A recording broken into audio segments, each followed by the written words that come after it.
Right, so if you were watching last time, you'll know that we got the body down onto the chassis. If you haven't, I'm going to put a link maybe up here if I remember. Otherwise, just check back in the channel and you'll find the previous episode.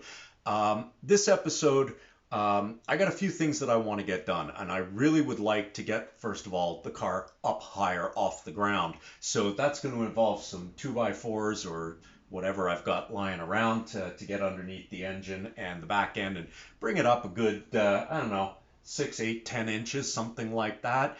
And let me walk you around and show you what I want to try to accomplish and what I'm thinking.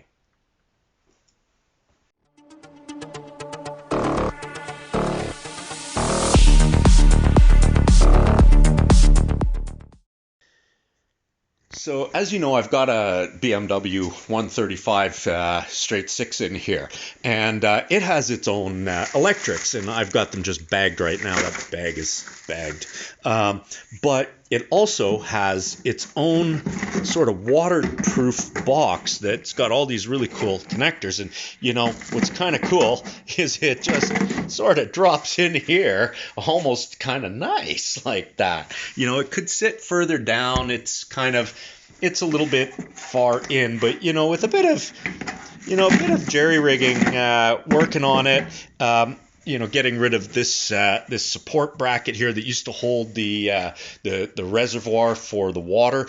Should be able to tuck that down and over so that it's out of the way, and I should be able to put all the electrics right back where they were in the original BMW, which will be really cool.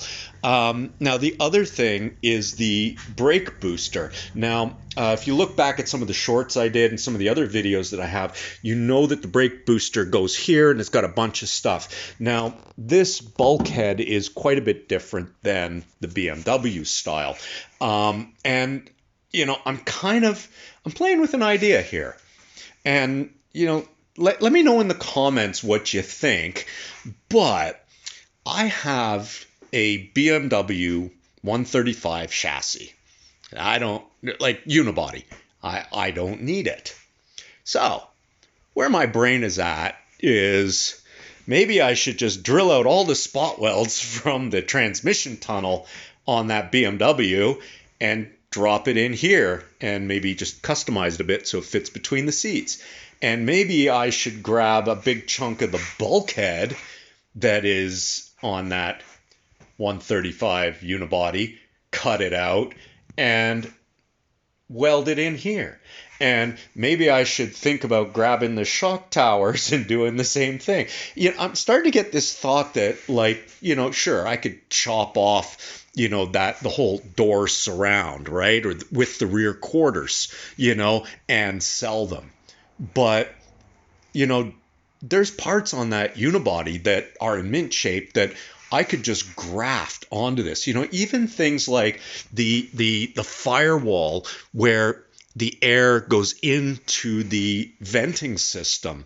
You know, it's got this air intake here that attaches up to the firewall in the BMW. Maybe there's a way for me to reuse some of that. I have a lot of leg room in this car. Lots of leg room. I have plenty of room to move things around. I'm just wondering, what do you think of that idea? Like, you know, yanking out some of the BMW panel stuff and using it in here. I'm kind of leaning towards that. Anyway, so what I think we're going to do first here, though, is get this car a little higher off the ground, the chassis a little higher off the ground, so I can get underneath and actually do a bit of work on the chassis from underneath with the body on the car.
now that that's done, I got room under the car. And it looks like the transmission stayed up. I forgot about that. I have a jack underneath there. I might give it a jack just to support it, at least until I get those center seat rails slash transmission tunnel support rails properly welded into place. So that's next on the agenda.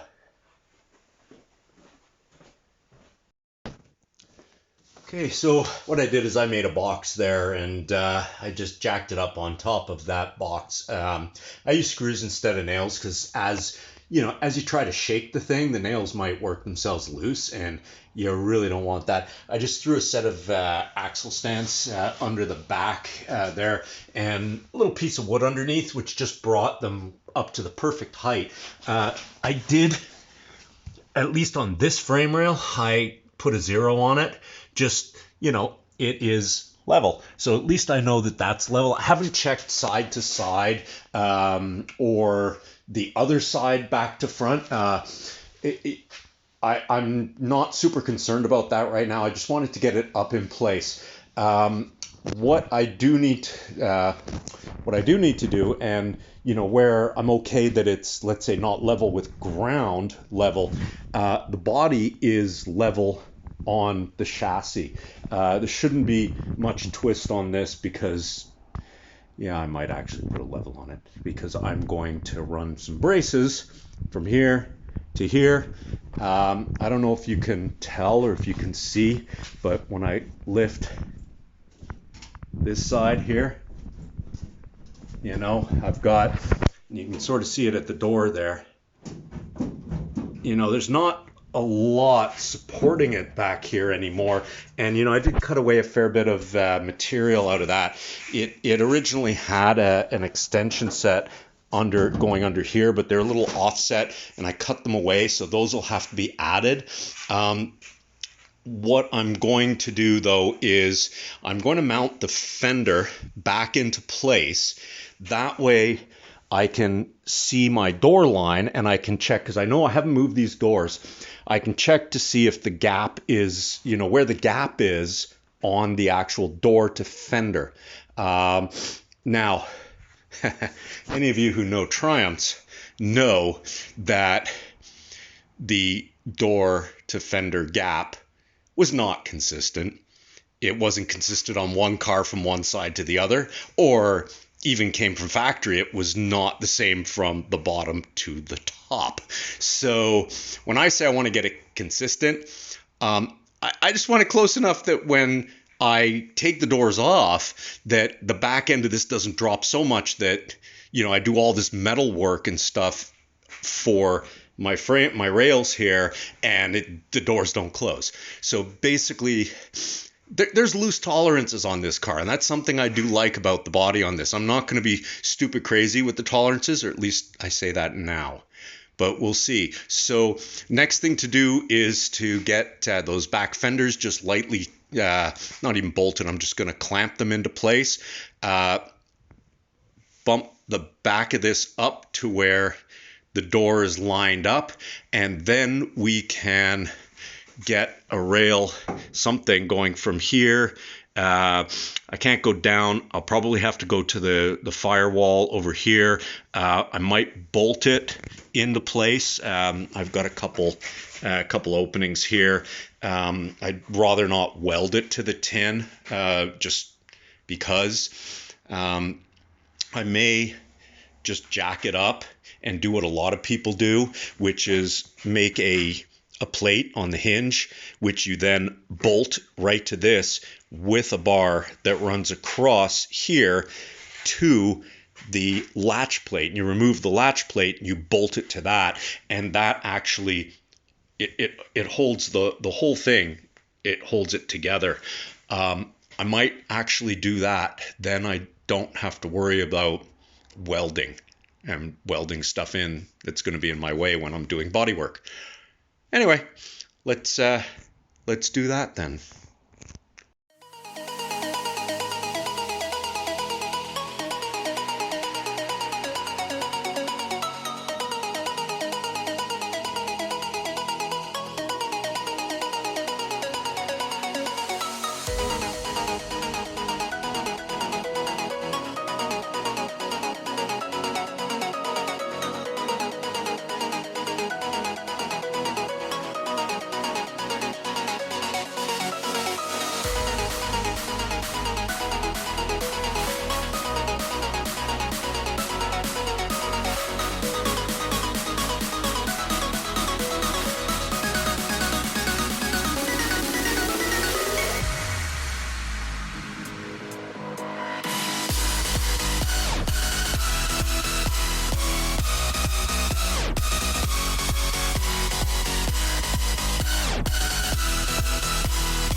What I've done here is I've just used a couple of the holes that were part of the brake pedal or the brake pedal clutch assembly here, and I drilled one over there, and I just using these little 1/2 inch by 1/2 inch pieces of steel here that I'm going to now tack weld onto this crossbar.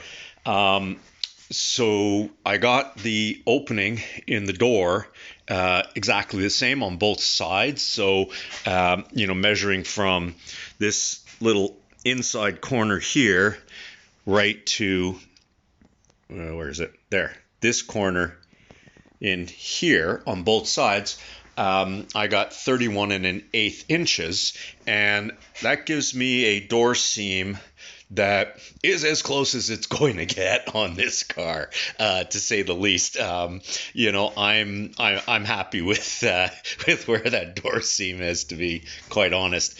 I have got a bit of a weird thing here where it's like really, really tight, and it's probably just needs the hinge adjusted. It looks like this door was hit on this side, so it might have pushed it in. I do have another door on the way. It's on the way. It's out in BC, and I was supposed to drive out there and get it, and that just didn't happen this summer. So I'm hoping someone I know can pick it up for me and hang on to it or send it my way. Anyways, the reason I'm only using 1/2 inch is because these are not under compression, they're under tension. So once they are welded in place and the weight of the car drops on them, these are going to stretch. They're not going to stretch. The amount of weight that's on this for when I'm lifting the car is not going to be a problem for what I need to do right now. Once I yank out these and start to replace that, the car will be on the rotisserie, so I will be beefing that up and the doors will be coming out. But for right now, I just want to give it a little of extra strength, hold the back up where it's supposed to be. So you can see I use the engine hoist just to give it a yank and twist it up to where it should be. So I'm going to weld those into place now. Then we're going to yank the body off the car, and we are going to perfectly level this chassis front to back, side to side, so that we can start working on some more stuff. Yeah, so let's do that.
Well, what I've been doing here is just welding up all of the the seams. It's not pretty. It is what it is, and filling in some of the gaps and et cetera, just getting this frame, starting to tie it all together and lock everything down.